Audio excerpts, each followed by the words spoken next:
It's time for episode 97 of The Crisis Show here on Google Hangouts, on YouTube, and wherever else you have this link around the world. Good evening from New York City. My name is Rich Klein. I'm president of Rich Klein Crisis Management and founder and host of The Crisis Show. Tonight I'm solo, and I want to talk to you about this merger, this proposed merger agreement between H.J. Heinz Company and Kraft Foods. It's going to be, when completed, the third largest food and beverage company in North America. And as they say, with an unparalleled portfolio of iconic brands. Can't argue with any of that.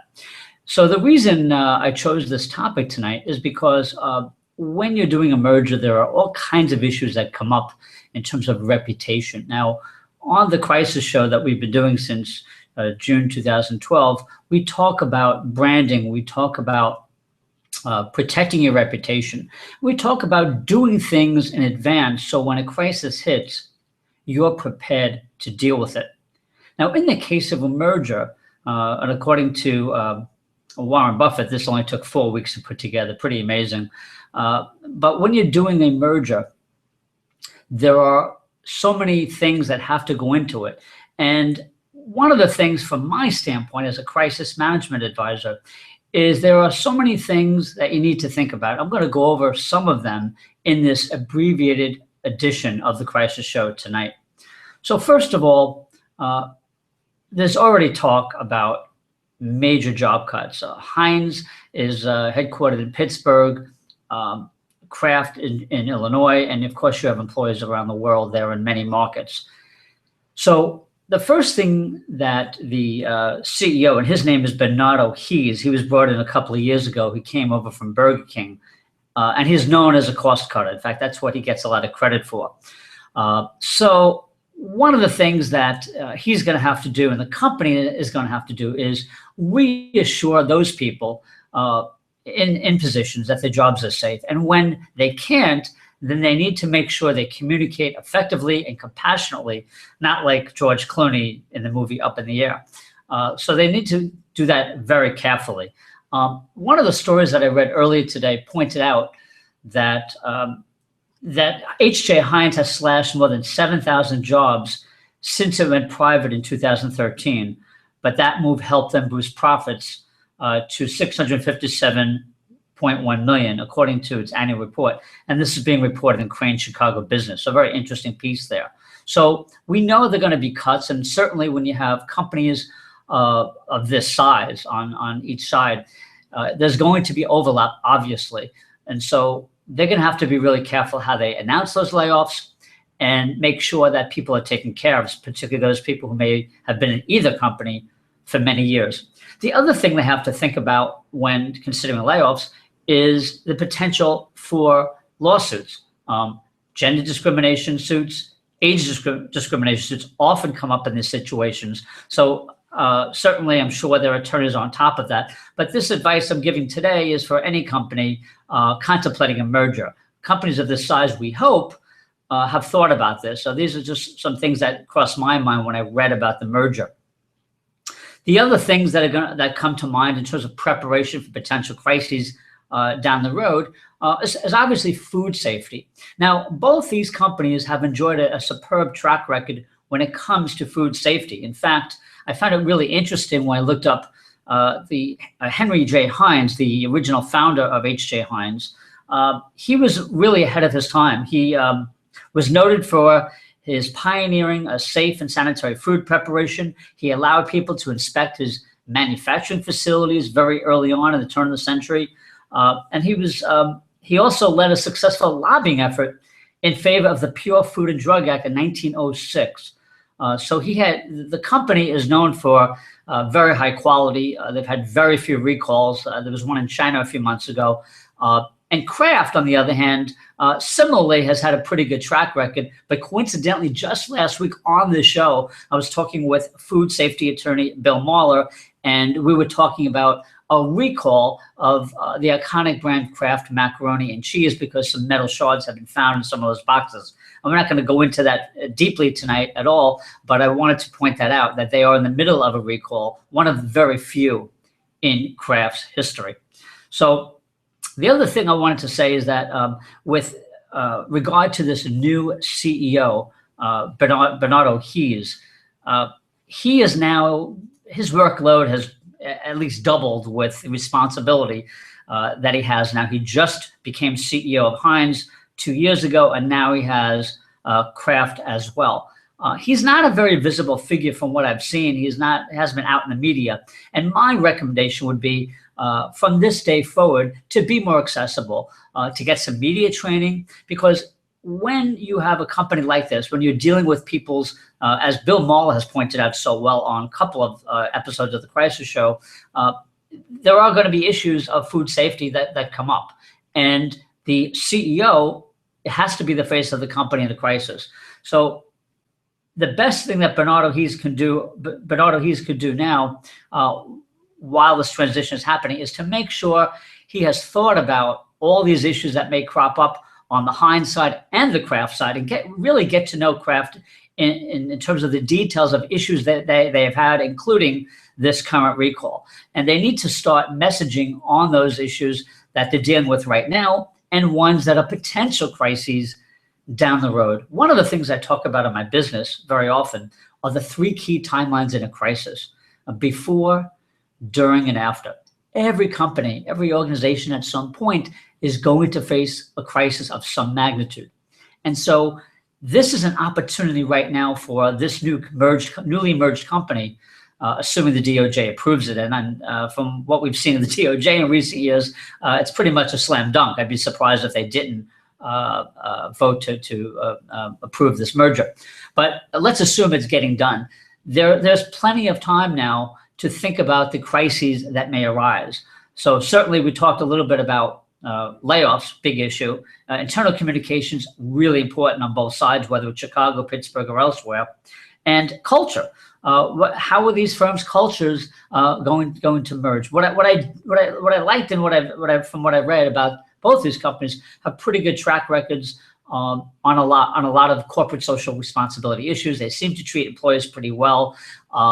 And I think Heinz has a better track record on the pure food and healthier food. Kraft has been accused of using chemicals and things that aren't so healthy, as we all know. So they're going to have to deal with that in terms of this new brand, because H.J. Heinz has not had to deal with that as much, and they're known as the pure food brand. So that's going to be a challenge for the new CEO and the new company. So we have layoffs, we have culture, we have food safety and quality.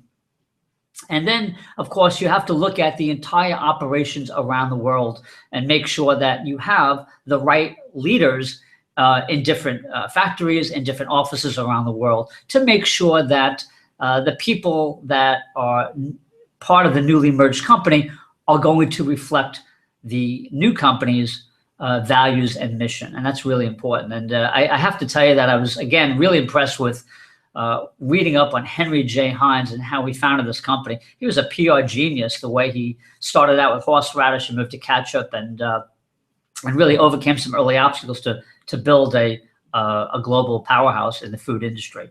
So whatever size your company, you may be contemplating layoffs. You may be contemplating a merger. You may be facing discrimination suits on a much smaller scale, certainly, than these two companies. But these are the kinds of things that you have time to think about before they happen. And so some of the things you can do to offset the potential crises is to draft key messages and press statements predicting the kinds of crisis scenarios you may face. Now, when you look at Heinz and Kraft, you have certain obvious crisis situations. Just like, as I said earlier, we talked last week on the show about Kraft's current recall. So they're going to have to work on not only that recall, but potential recalls of other products, either on the Kraft side or the Heinz side that may come up. And so this is an opportunity to do that, to get the messaging right, to get some templated press statements created that can be easily inserted with the right details depending on the crisis situation. Now, every company also has to be concerned with workplace violence. Kraft actually had an incident in Philadelphia in which 2 people were killed at one of its plants. I don't have the exact year in front of me, but I think it was in the last decade. But there was an incident. So this is something, the larger your company, the more risk that is posed to your company by workplace violence and other issues. So that's another thing that, look, every company can get better at preparing for the worst, and particularly issues like active shooters and workplace violence, which of course is active shooters are usually part of workplace violence incidents. So these are things that you can plan for way ahead of time.